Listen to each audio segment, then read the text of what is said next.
And while I was thinking about what we were going to do this show, I thought it was very important that I just give you a little bit of background on me. I am a level 5 squash coach, and I've been coaching for 35 years. When I say that, you know, one of the things that strikes me is that most people don't really understand what a level 5 squash coach means in terms of the education. And what I had to do for my level 5 was I had to do 20 tasks. Each one of them took me 2 or 3 months to do, because it's all a research tool. You have to do stuff on recovery and regeneration, on tactics, on skills, all sorts of stuff. And at the end of it, what I ended up having to do was a major project. And for that major project, what I chose was to write a mental training book for doubles and singles. It's called Double Up. And really what it is 281 pages of emotional training. It's available as an ebook. I would love you to look at it. It's on my racketdrills.com website, and it's also on HelpMySquashGame.com. But it will give you a lot of mental tricks and a lot of understanding of yourself. And once you understand yourself, you are going to be a different person. Truth is, there's no such thing as a competitive player on and off the court. We're either competitive or we're not competitive. Whatever we are on the court is what we are off the court generally.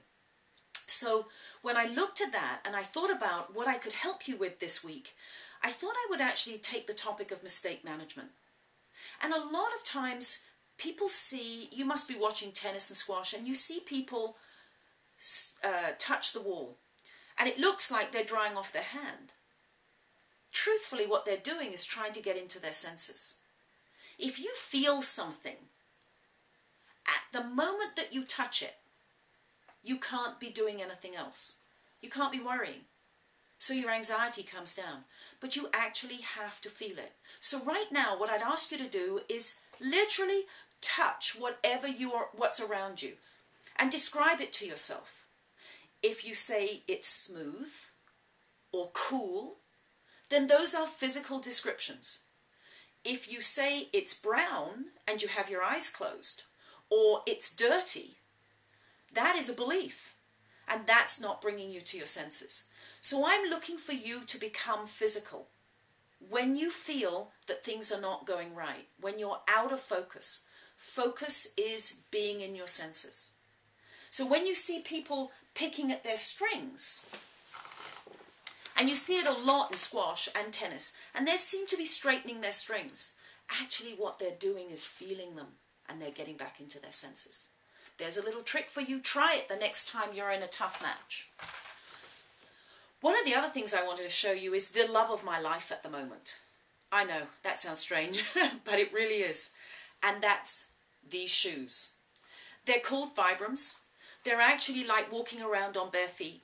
And for anybody who's got sore knees or sore feet, these are honestly the best things you can get. They have a sole. And they have a light nylon upper, but what they do is they actually make your body turn the muscles on, so your feet will get stronger, your muscles will get stronger, you'll be more activated. And truthfully, we all know we spend the majority of our time sitting in a chair and often in front of a computer, so we spend our day switching ourselves off, our body off.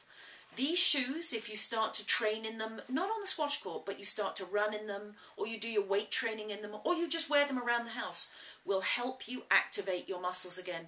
That activation will cause strength, and because of that, you'll find that your feet will be better off, your knees will be better off, your hips will be better off, your back will be better off. So try them. You can get them in all sorts of different stores, Mountain Equipment Co-op, search for them online, but they're called Vibrams. They are honestly the saviors of my life at the moment. And lastly, let's just go to the questions of the day. And I got a question from Carla. And Carla said to me, how do you motivate yourself to go training? That question's a profound one, because everybody has to deal with motivation one way or another. And a lot of times, let's face it, we don't feel like doing it, but we've got to do it anyway. And how do you motivate yourself for sport? Well, here are my thoughts. First of all, you have to understand that every time you practice, you're practicing a little bit of the game. Every time you go for a run, to me, it's a penny in the bank. And it's actually, to me, more about choices than anything else. And I have one fabulous resource for you. It's called The Slight Edge by Jeff Olsen. It's available in CD, it's available as a book too, depending on what you want.